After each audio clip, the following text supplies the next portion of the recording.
welcome to New Horizons. If you do have a mobile phone, if you'd like to put it on the silent, please, thank you. Right, a massive welcome for the first time to Dr. Steve Pearce, aka Steve Spy, who has been in big trouble.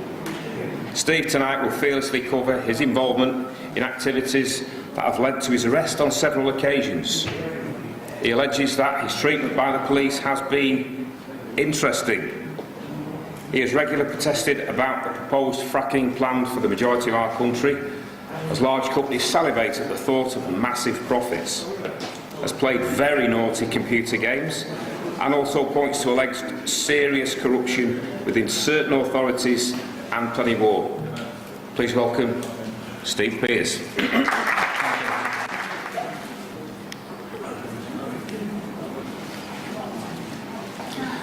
I'm a free man on the land, something I got stuck into many years ago after I first started getting woken up.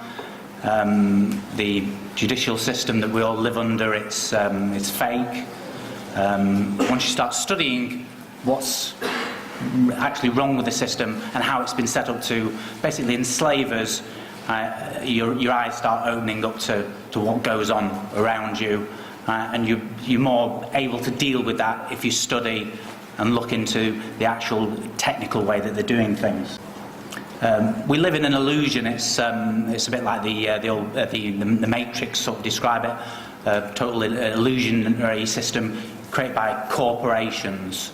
They think we're corporations. They've got a corporate structure that they control, which is totally in favour of the larger corporations that just milk the system, and the cash system that you live under, this illusionary money system, is just designed to keep you poor and keep the rich just richer. In 2009, I got a bit of an awakening. It came to me when I started looking into the system on the PlayStation 3 console. My main job is an electronic engineer, so I do the repairs on the systems.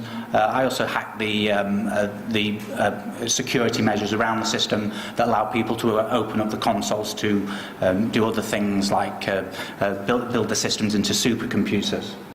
The ROHS directive that came out, and the main implementation of that was in 2006. The intention was to remove lead from solder on the consoles, and they did it throughout a range of products. There was a big scare story about the lead in the paint on children's toys. And as part of a response to that, they said just get lead out of everything, and they took it out of the solder. It happened on the game consoles, but it happens on your televisions, your videos, your camcorders. All your electronic equipment now is made with lead-free solder, which is not a patch on the stuff that we used to work with before that was introduced. If you work now with lead-free solder, it doesn't stick as well. It's just, you know, it's a poorer quality product. And one thing that it caused in the soldering on these systems, we see it on these systems because they push the boats out on the system to try and get the best graphics, the best CPU speeds, and to try and go to the cutting edge of technology with the design. But these systems were not designed for use with lead-free solder. We saw it on Watchdog in 2009, where the systems were breaking down. They highlighted on the programme what we already knew in the industry was this problem with the BGA solder joints. These joints, instead of containing leaded solder, which they were originally designed to do, they had lead-free solder substituted, and as an effect of that, the solder joints were failing, causing what was called the yellow light of death on the PlayStation 3 console. The Sales of Goods Act in this country gives you a bit of protection from badly manufactured goods, and that's what it's down to, the failure of these systems. They tended to fail just after the 12-month warranty that the manufacturers offer. They still cling to this 12-month manufacturer guarantee, even though under the EU directives you're entitled to a 2-year manufacturer guarantee. This has never been adopted in the UK because we've got the Sales of Goods Act 1974, which protects you for up to 6 years after the date of purchase. Within 6 months, if you go back to the retailer, not the manufacturer, with a faulty product, it's up to them to prove it's not a manufacturer defect. If you go after the 6 months, it's up to you to prove that it is a manufacturer defect. Now, the only way you can prove it's a manufacturer defect is if you went back to, say, the shops with a video, a television, a PlayStation, and you went in and you said, I think that's manufactured faulty, I've got 6 years under the Sales of Goods Act, I want a full refund or replacement product, they would say to you, well, fair enough, go away and get an independent fault report. I certainly Googled it at the time, and I couldn't find a single company in the UK or the world doing independent fault reports. The corporations have boxed it off. They knew that if a customer came in with that particular question, they could just send them away, and they have no hope of coming up with the independent fault reports. As a company repairing the consoles and many other things that we repaired at the time, I thought it would be a good idea to start writing the independent fault reports. We had hundreds of people coming in, getting the fault reports off us, and then going to the retailer, who were legally obliged to issue a full refund or replace the product with a new one. That sort of got up the nose of big corporations and sort of highlighted certainly one corporation as to what I was doing.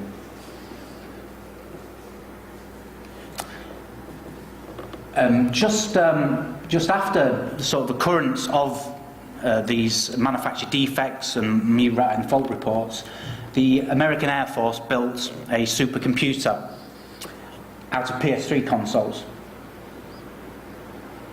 Now, this was a challenge to companies that produced other supercomputers. Obviously, if you could build a supercomputer out of a cluster of PS3s, that was a lot cheaper than buying a ready manufactured supercomputer. And one thing that not many people realise about the console industry is that these things are made and sold at a loss. When you buy a PlayStation, an Xbox, you buy the console, and the manufacturer relies on the fact that you're going to buy games for that at a premium price, £40, £50, even dearer some of the games now, to make their money back on the money they lose on the manufacture of the consoles. As a direct response to the American Air Force building this supercomputer, and the fear that other people and other corporations were going to start building these supercomputers at a cost to Sony, they removed the other OS system from the PlayStation 3 console. Something that it was an advertised feature. If you were very up on programming, an electronic wizard, you would certainly buy a PS3 because it was sold as a computer. The minute you removed the other OS system from that, the Linux, that prevented you from doing anything that a computer could do. They effectively turned a computer into a game console, which entered George Geohot. George Geohot in America was the young man at 16 that hacked the iPhone, the iPhone jailbreak. 21, he hacked the PS3, and that was called the PS3 jailbreak. The minute that he hacked that and the jailbreak appeared, Sony sued him. A big litigation case in America. This is a letter from the head of Sony Entertainment UK to the head of game console stores in the UK, basically describing an independent fault report that I'd sent in, describing the claims of manufactured defects on the consoles as spurious.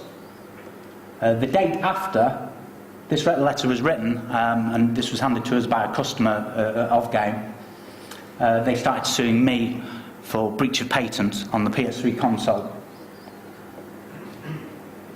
In America, if you have that sort of situation where a claim is made and they sue for a different issue. It's called a slap lawsuit. It's illegal in America. You can't do that. But it's legal in the UK, so they could quite legally sue me for this, even though it was clearly not about any kind of breach of patent. It was just about silencing independent vault reports. At the same time that was going on, hacker group Anonymous started addressing the Sony issue. They didn't appreciate that they were using the courts in America to silence George Hotz, the inventor of the PS3 jailbreak. Anonymous is a hacker group which is against any form of censorship, and obviously a lot of people that had bought these PS3 consoles as computers and were using them as computers were members of this hacker group. As technical wizards, they would, of course, be at that side of the technology and be looking to push the bounds on the technology that was produced by Sony. So Hacker Group Anonymous joined the fray, and I of course, I'd added 5,000 hackers of the group to my Facebook account, and started getting some very interesting information from around the world more about the corporate system, the control system we live under. This was Operation Sony, a worldwide boycott that was called about the middle of 2010. And the object of the operation was to shut down every single Sony store in the world. I shut down the Sony store in the Trafford Centre. This was a picture that I took shortly after shutting down the store. It was basically a blag. We knew the police were monitoring the ICQ communication of the hacker group. So we just put out that there was a few hundred people going to be turning out and closing down the store. They closed it. I went on my own and stood outside the store, took a load of pictures, and you can see the response where they rolled out armed police in bulletproof jackets, and they had hundreds of them there in response to what effectively was just a story that we'd put out. My brother went to the Arndale Centre in Manchester and shut that one down. This picture was taken 12 months later, where the Sony store has totally disappeared due to the pressures from the hacker group, and loss of sales. Many of the Sony stores throughout the UK have now ceased to trade. But I still have nearly 5,000 members of the group from all across the world, and we get some very interesting information. A lot's very easy to find. It's like the words, if you break down some of the words, it's very interesting to break down all the words. I think a barrister friend of mine said many years ago, if you get charged with anything, analyse the words. Everything's in the words. And he didn't realise, or maybe he realised, but to the extent that they're actually manipulating the words, everything is in the words. So if you break down the word government, government is from the Greek to guide, mentis from Latin, the mind. They are telling us it's a mind-controlled system. You don't live in a free society. They are trying their best to manipulate you and to control what you think, mainly through this particular washing machine, your television. There was a report that came out recently about Toshiba televisions spying on you, listening to your conversations. I'm from the baby boom years of the 1960s. When I was at school, I was being brought up in what was 1984. George Orwell was like, compulsory reading. And this monitoring that they're doing through the televisions and electronic devices is out of George Orwell's 1984 book. They're using it as a rule book and a guide to the control system they're applying. We see it from the media outlets, all the propaganda that we get, obviously through the television, but the newspapers, the magazines, the radio stations, all of them are all controlled by just 3 corporations. We keep seeing this word corporation. Again, break the word down. It's corp. Corpus stands for dead. Right? It's a dead entity. Right? It shouldn't have any control over us whatsoever. And if people take the power back, we can stop the corporations having this power. And the first stage in that is to understand what they're doing. Again, breaking down the words, television, absolutely true. They're telling lies to us. It's propaganda. They're telling us how to think. Things like Coronation Street, EastEnders, they have.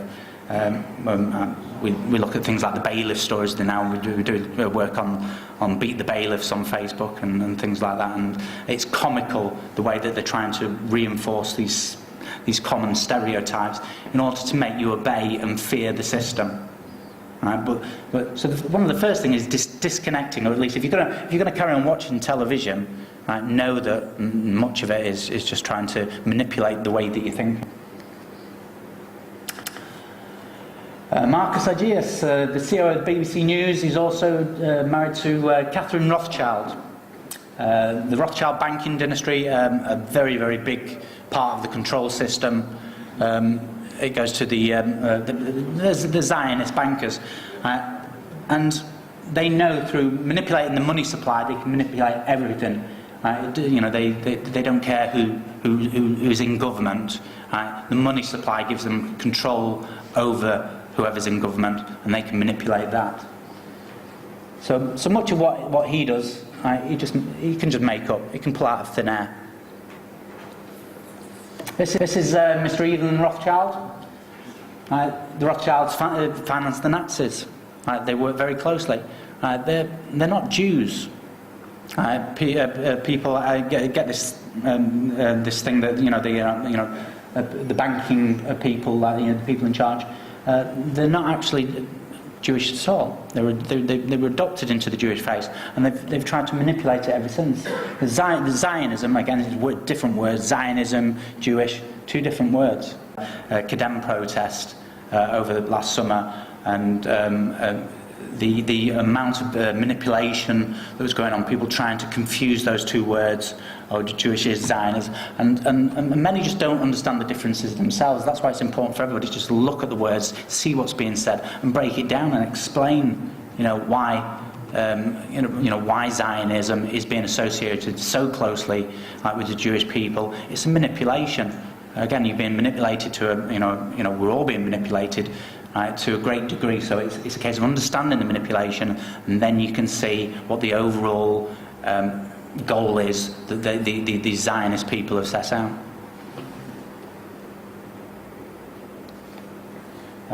One of the biggest landowners on the planet, Queen Elizabeth II. She's got enough money. Over 30 trillion, she could cure world poverty, world starvation overnight with the stroke of a pen. There's a simple reason she doesn't do that. It's power. Now, money isn't actually worth anything. Money's all IOUs. So the manipulation of those IOUs is not about bits of paper and money. It's about their control over us.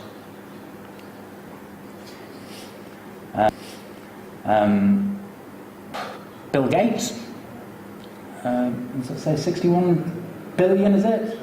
That's not a patch on Evelyn Rothschild. Evelyn Rothschild owns trillions. He's one of the richest people on the planet. But obviously if you've got that sort of money, you don't want to pay death duty on it. So what do you do with it? You put it into something that has personhood but can never die. A corporation. A corporation has personhood. I was in court recently and I argued Article 6, 8, 10 and 11 of the European Convention on Human Rights. Do the Rothschilds keep their money in Switzerland? Well, yes, Switzerland's the banking base, so much of it's kept in Switzerland. Not all of it. I mean, the Vatican has an awful lot of wealth. But again, that's stuff that I'll come on to.